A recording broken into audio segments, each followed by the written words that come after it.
And there came a day unlike any other, when Earth's mightiest heroes found themselves united against a common threat. There's something really scary about a guy with a knife who just snaps. Let's do some gratuitous violence. Hello, this is God. Yes, hello, it's Earth. Can you cure global warming? Click. You will witness what happens here today, and you will tell of it later. Was Seahorse Seashell Party? Who didn't invite me? All eyes to the front. You must watch, dear. This is Bad Seed Radio, and we're interviewing Mutiny Abroad. From my left to your right, introduce yourself. I'm EJ, I play guitar. I'm Sid, I play bass. My name's Jared, I play guitar. Branden, I'm vocals. Phil, drums. So guys, tell me a little bit about what you guys do as a band. What style of music? What's your influences? Stuff like that. Branden? I mean, style of music, I would say we're a hardcore punk band. In a nutshell. Yeah, to make it easy, there's too many subgenres of things that we could get into. Yeah. Well, let's not make it easy. I mean, hardcore punk is a giant wide thing to open up with. True. Well, let's talk about our influences. Maybe that'll break it down a little bit. I would say like the band's top influences are The Chariot, Poison the Well, Every Time I Die, No Effects, Pennywise, Me Without You. Me Without You, yeah, definitely. But we take a little bit out of like every genre and kind of make it into our own. It's like all of our favorite things just like combined into us. Yes. Like you got hardcore influences, you have punk influences, and it's just kind of all mixed into one. And that's Mutiny Abroad. So when it comes to your writing style, do you guys get along pretty well, or is there big blowouts when you're writing a new song? No, the music just kind of comes out. Sometimes it takes a while, sometimes it just kind of becomes something, you know. But we've never fought while writing. We've never had one single real huge fight while writing. A little bit of bickering here and there, but I guess that's part of the course. Well, I mean, what's the point of like being in a band with a bunch of people you're gonna fight with, right? Yeah, exactly. Yeah. Well, to be fair, some people work better like that. Some people work better under that. It's a band. Everybody, anybody out there in a band knows you know, fight a band. You know what I'm talking about writing. It's we're not having screaming battles where it's like fuck you, you're wrong. We're not like the Gallagher throwing shit at each other. Yeah, of course we are. All right. No, writing is someone will come with a riff and then we'll mess around with that and then it just kind of shapes itself. Like someone will come with a riff and then the other guitar player, whoever, will be like, kind of give it a little bit more meat and potatoes, and then Phil takes it and kind of shapes it, and then I will record it or whatever on like a phone or something, and I'll take it home and write over it. That's kind of how it's been since day one.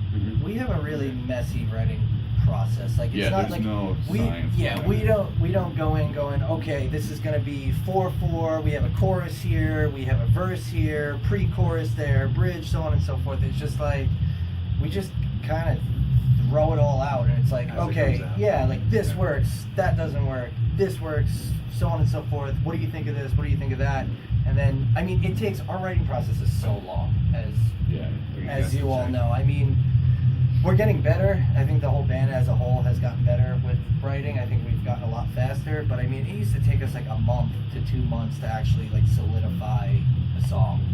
Yeah, but the time was never really a problem. But it didn't really matter, you know. You can't rush the end result. The ends just don't justify the means when you're trying to rush out, art or a product. You know, regardless of what kind of music you're making, it's art. It's our expression. It's what we, channel everything into.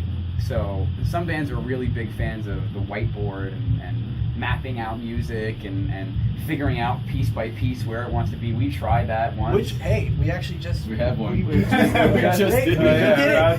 it. We did it for the first... This is the first time in Mutiny history. So some bands are a big fan of the whiteboard. Mutiny Abroad being the first one. I don't fucking understand that thing at all. I don't like it. I'm not a fan of it. If they want to do it, I'll try. It's still a little disorderly. Not my thing. Yeah. How it's basically been for the past, year and a half? Since I've been in it. Until we memorize it. No, you've been in it. He's been in the band for a year. Oh yeah, Been so in like for 2 years. 2 years. Yeah, it's like 2 years. It just kind of comes together. It just we work and it comes together. So what about lyrics? Because a lot of people find a lot of like meaning in that stuff. Is that a collaborative effort first? That's the first question, or is it just your job, Branden? So far, it has not been a collaborative effort. So far, it's just been me. I mean, there's been, I'll get stuck on a line and someone will throw something out there, and if it works, sure. There's been talks of co-writing things to try out new things, but as of right now, it's all been just me. He doesn't want to write about hot dogs. I've been suggesting it for a while now. Very hot. I mean, I don't see that there's a lot of subject matter other than maybe there's rat tails in there and. Yo, wiener is life. So what? Second question about lyrics now. Do you have a focus, or do you write about your life, or do you write about politics? What's your? So far, the content has been mainly about younger version of myself. Growing up and stuff. I had a lot of issues with drug abuse. I've had a lot of anger issues. I have had a lot of issues. So I kind of turn those into songs, and then I also have songs about like things that I just noticed through life, like Driftwood is something like that. It's the song that we're gonna play. It's just about like you watch these people go through life and be stuck, but there's parts of me in it as well where like I feel stuck, and I just kind of turned it into a story, and that's how that song came about. So individually or together as Mutiny Abroad, what is the? Let me reword that. It can be either you guys in former bands or in this band. Who is the biggest band you guys have ever played with? Probably Madball. I guess Madball, yeah. Yeah, we played with Madball. Madball, he is legend. The Greenery. Yeah. Okay. As far as like notoriety goes, I would have to say Madball just because it's fucking Madball. Yeah. You know what I mean? Like we played with Full Blown Chaos the other day. That was pretty cool. Yeah, that was cool. We played with the lead singer of the Misfits. Michael Graves. Yeah, Michael Graves played that. So for being a band for such a short time, we've played with some pretty big acts. Pretty good. Yeah, you guys got some heavy hitters under your belt already. Yeah, for sure. Who's in this one's individually, so everybody answer. Who's the band that you guys want to play with the most? Start same way, left to right. I was gonna say no. No one say it. No one say it. We're not gonna say it. Justin Bieber. Pick everything. Plead the but fifth. that. 1, 2, 3, 4, 5th. For me personally, it was the Greenery. We played with them in September. There you go. Yeah, that was big for me too. I take a lot of influence That was from huge. them, so that was awesome. I'll go with Poison the Well. I would kill to play with that band. They, not to go off on a huge tangent, but they were that's where it all started with me, like for hardcore. So like to play with the band that got me into the music so many years ago would just kind of be like the best moment of my life, I think, musically. I'd probably say that for Glassjaw for me. That would be humongous. Yeah, that'd be cool. Yeah, that would be amazing. Yeah, man. We're gonna talk about bands that are like, Phoenix out from the ashes and shit. If the Chariot ever got back together, I'd be I was thinking that. show. I mean, it's imaginary. Yeah. You could say whoever you want. Otis Redding. Otis Redding, that's a good choice. Show and then have Otis Redding. Elvis Costello. Elvis 100%. 100%. Weird Al. Oh yeah. Yeah, hell yeah. Absolutely. I mean, if we're going that route, I'm gonna say Christina Aguilera. Was that you talking about that today? Hell yeah. You guys want to play with Maroon 5? Let's do that. These are, some of these you guys have a chance to. Maroon 5. You can get in touch with Adam Levine and say, hey, you can lie to him and say I went to Five Towns with you. I did. They politely asked me to leave, though. They politely asked me to leave too when I went. We no longer want you here. You're gonna have to go. Yeah. Send me a very nice letter. Saying So- it's in my best interest not to come back. So my next question for you involves the Long Island music scene. In particular, how has everybody been treating you? What do you think of the scene overall in terms of, scene is such a shitty word now because people made it a shitty word, but it's the best word to describe it. Yeah, it became kids with peacock hair and girl pants on. But when I was growing up, it was amazing. You know, we had places downtown were open, huge bands were rolling through. You could play shows with your favorite bands any day of the week, really. Pay to play wasn't so much of a big thing, and then as the years rolled on, pay to play became this you know, mandatory thing that you had to do. You had to shell out all your money to play shows, and it broke up a couple of bands I was in my early 20s. And we just couldn't afford to play, and everybody got stressed out, caused fights in the band, didn't want to play anymore. And then a few years ago, I would say it was basically dead. You know, it was basically dead. There was no Long Island music scene, and places like AMH have not really for hardcore, definitely not for hardcore music. Places like AMH have really been breathing life back into it. Where is that? Because I don't know that place. I play in a punk rock band. Amityville Music Hall. Okay. Amityville Music Hall. That's where we played with the Greenery and Madball. And they've really been breathing life back into it, you know. And now, where we are now, it's really finally coming back to life. There's people that are in our age group that now have the means to start their own organizations or businesses that can help people out. Branden's part of SBC Booking, which is one of these organizations that's trying to form more of a community within the scene. Form more of a community where we can lift each other up and help each other and get the art out there and get the message out there and let kids and adults like us play the music that they want to play and not have to bankrupt themselves in order to do it, so they can share what they want to share with the world and not have it be something that stresses them out, have it be something that makes them happy, which is what the point of all this is. I mean, on the other spectrum, I mean, you're talking about the good, I'm going to talk about some of the not good that I don't like. I think Flourish Jarrett's. I'm not going to bash anybody. I'm not going to bash anybody. Well, yeah, let's not bash any bands, but you can absolutely say anything that you want about the scene itself. I'm okay. Yeah, that's what I'm not going to name any names or bands or anything. I have a problem with a lot of the scene is like a boys club, so to speak. And if you're not in the boys club, you're not getting on the show. And if it makes sense, like some of the same bands get every single good show that comes through, and it's like you work and you work and you work and you work, and you're putting out, you're doing everything you need to do, but you have set people that are holding you back because they don't want to put you on the show for whatever reason it is. And I think that's kind of horrendous, and that's why I like what Branden's doing in SBC. It's not a boys club, and like hardcore and the Long Island music scene was never about a boys club. It was just about a bunch of people trying to do rad shit together, and everybody was homies. No one like gave a shit if your band sucked, whatever. Okay, come play. You know what I mean? It's like we're all here for the same thing, but it's like you have your elitist group, so to speak, on Long Island, and that's kind of like, I don't know, putting a damper on it. I guess like just for me, myself personally, like I don't like to see that happening. Like I want to see everybody have an equal, fair opportunity, so to speak. Right, and just because your band sucks now doesn't mean that you're going to suck later. Like if you hear our original. Yeah, we were not good. We needed time to get good at what we do. Well, to be fair, because I saw the original, I was there for the original. You guys may not be as good as you are now at that point, but it was something definitely special about you guys, because the first show I was there, and directly afterwards I went up to Branden and I said, this is something special, so you need to keep this going.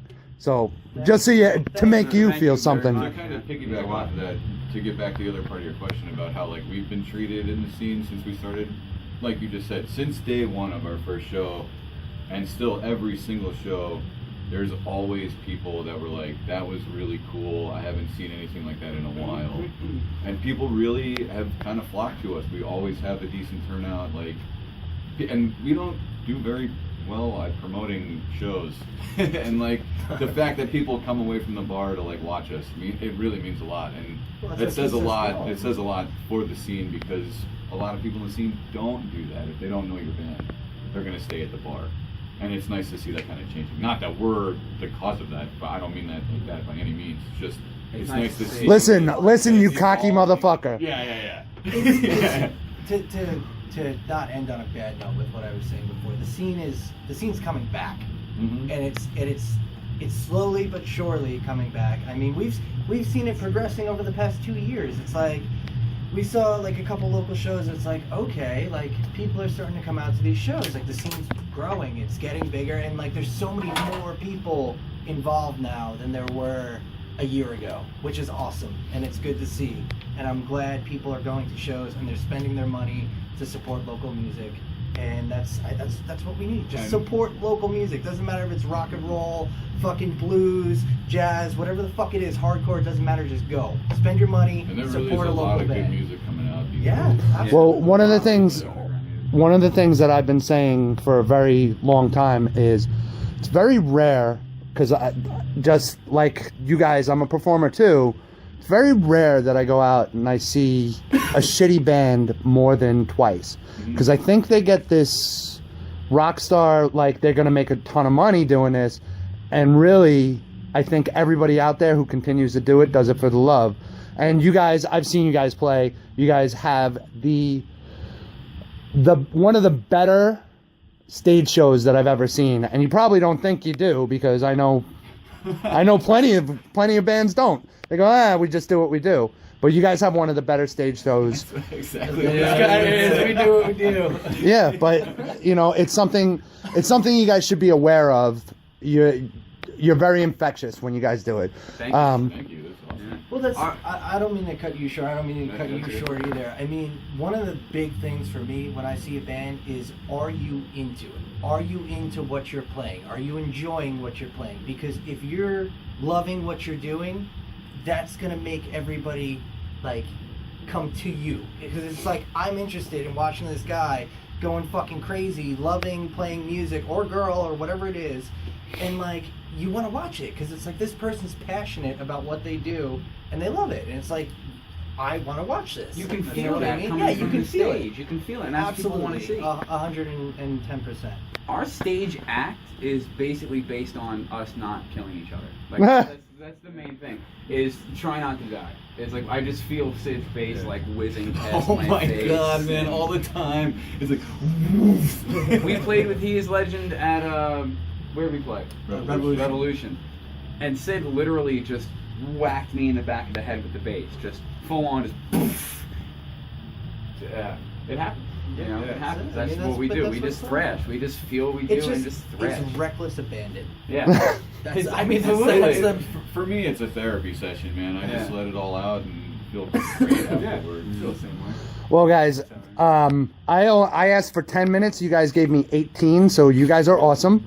Thank you very much for this. We're going to, as like the last interview I did, we're going to try and record. These guys are a lot heavier than the last interview that I did. Those guys had acoustic instruments, so hopefully there won't be any issues with the sound quality. So we're going to record. There you go.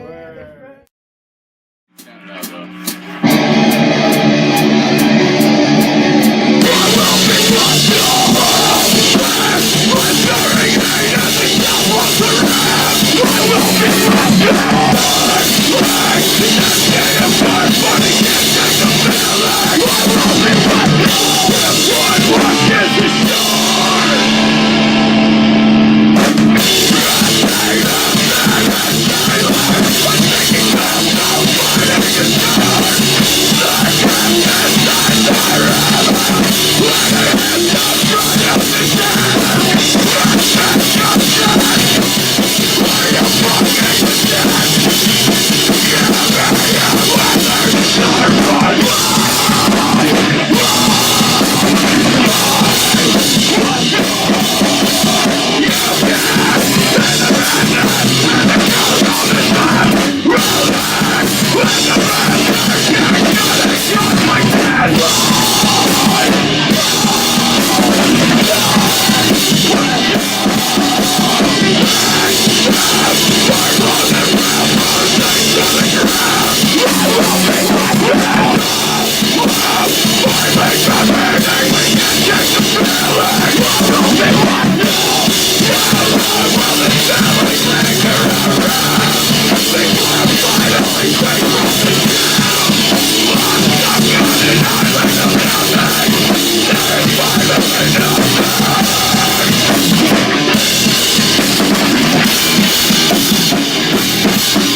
Fire!